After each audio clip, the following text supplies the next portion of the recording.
और जो गुरुदेव का सबसे महान प्रकल्प था वो था हथकरघा। वो हथकरघा की गुरुदेव को इसलिए चिंता थी क्योंकि उनका तो मानना यह था कि आहार में भी आप आ रहे हैं और भगवान के अभिषेक में भी आप आ रहे हैं, भगवान का प्रक्षालन भी आप कर रहे हैं, लेकिन किन कपड़ों के माध्यम से कर रहे हैं? वो कपड़े काय के हैं? मटन टेलों से बने हुए वो वस्त्र हैं। मैं बार बार बोलता हूँ कि आपने मांस का लोथड़ा लपेट रखा है।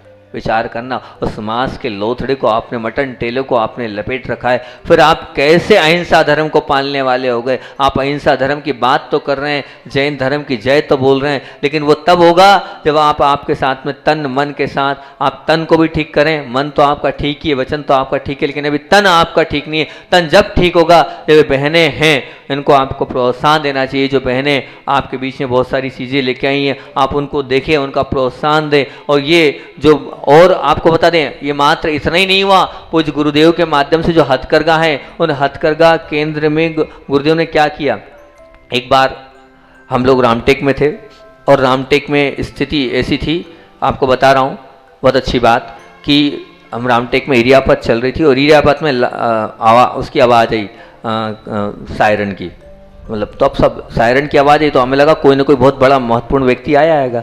तब तो इसकी लाल बत्ती की आवाज़ आई, खट खट आवाज़ें बंद हुई और देखा बहुत सारे लोग आए। तो अब देखने के बाद देखा तो वहाँ से जो है बहुत सारी भीड़ आ रही है, कुछ पुलिस वाले आ रहे हैं, बहुत सारे लोग आ रहे हैं और उसमें एक व्हील चेयर पर कोई आ रहा है, दूर से दिख रहा था व्हील चेयर पर आ रहे हैं और व्हील चेयर से आ रहे और देखा व्हील चेयर से ऊपर उठाया और आचार्य के पास देखा तो वहाँ पर वो व्हील चेयर में थी, वो थी उमा जी भारती, जो मध्य प्रदेश की नेता हैं। वो पहुंची वहाँ पहुंचने के बाद जब अंदर वहाँ पहुंची तो आचार्य ने देखा, भक्ति हुई, भक्ति के पास वो उमा जी सीधे आचार्य के पास पहुंच गई। हम लोग भी वहाँ पर जो है पहुंच गए। पहुंचने के बाद जब उमा जी पहुंची तो आचार्य ने कहा क्यों, क्या हुआ? मतलब सबसे पहले अधिकतर आचार्य पहले बात नहीं करते, लेकिन आचार्य के अंदर इतनी दया और करुणा है कि आचार्य ने आगे रख के पूछ लिया उमा जी से कि क्यों, क्या बात है, आप व्हील चेयर पर क्यों आए?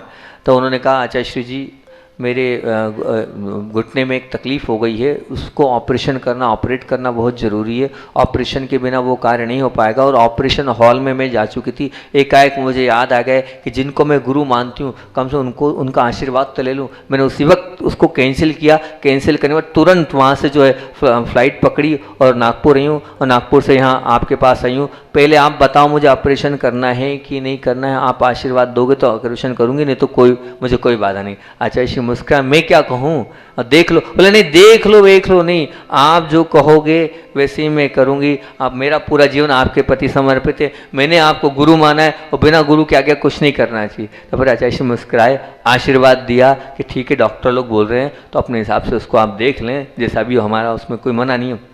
उसी बीच में हथकरघा के भैया लोग आए और हथकरघा के भैया लोगों ने सब चीज़ें जब बताई कि इस प्रकार से है और हम माताओं को भी, भैया लोगों को भी रोज़गार दे रहे हैं, ये कपड़ा बनता है और एक दिन में 300 400 500, बल्कि हमारे भाई खातेगांव वाले हैं वो तो यहाँ तक वो बनारस में कर रहे हैं, 1,000 रुपये प्रतिदिन हथकरघा के माध्यम से ये लोग मतलब मजदूरी दे रहे हैं। जब ये वस्त्र देखे तो उनको बड़ा आश्चर्य हुआ, क्या ये वस्त्र हथकरघा के हैं? तो उन्होंने कहा हाँ, ये हथकरघा के हैं। जैसे ही उमा जी ने उस वस्त्र को देखा तो उन्होंने कहा कि ये तो मुझे लग नहीं रहा है हथकरघा के, लेकिन गुरुदेव के चरणों में आप लोग बोल रहे हो तो निश्चित रूप से सही होगा। मुझे तो ये आश्चर्य लग रहा है कि इतने सुंदर वस्त्र भी हाथ से बनाए जा सकते हैं। तब उन्होंने एक ही बात पूछी वहाँ पर कि इसका मुख्य केंद्र कहाँ है? तो मैं विनम्र सागर जब करे तो विनम्र सागर ने ये मुख्य केंद्र है ऐसा इशारा करा। तो उमा जी बोले ये मुख्य केंद्र हैं, हमारे भी मुख्य केंद्र पूज्य गुरुदेव ही हैं और गुरुदेव प्रोमोट इस चीज़ को हथकरघा को कर रहे हैं, तो निश्चित रूप से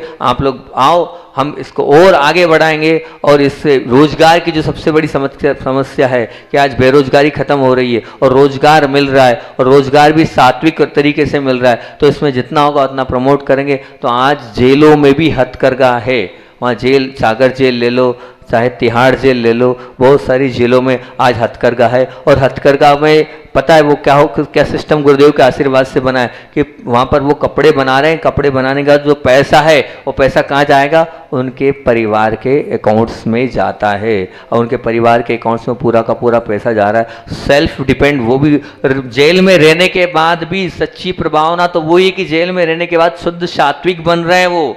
ये मानना, आज जाके सागर की जेल में देखना, प्रतिवर्ष सिद्ध चक्र विधान होता है, तिहाड़ जेल में जाके देखना, मतलब धर्म को भी फॉलो कर रहे हैं वो, और जैन धर्म को भी फॉलो कर रहे हैं वो, और साथ में अहिंसा धर्म को भी वो फॉलो कर रहे हैं, मान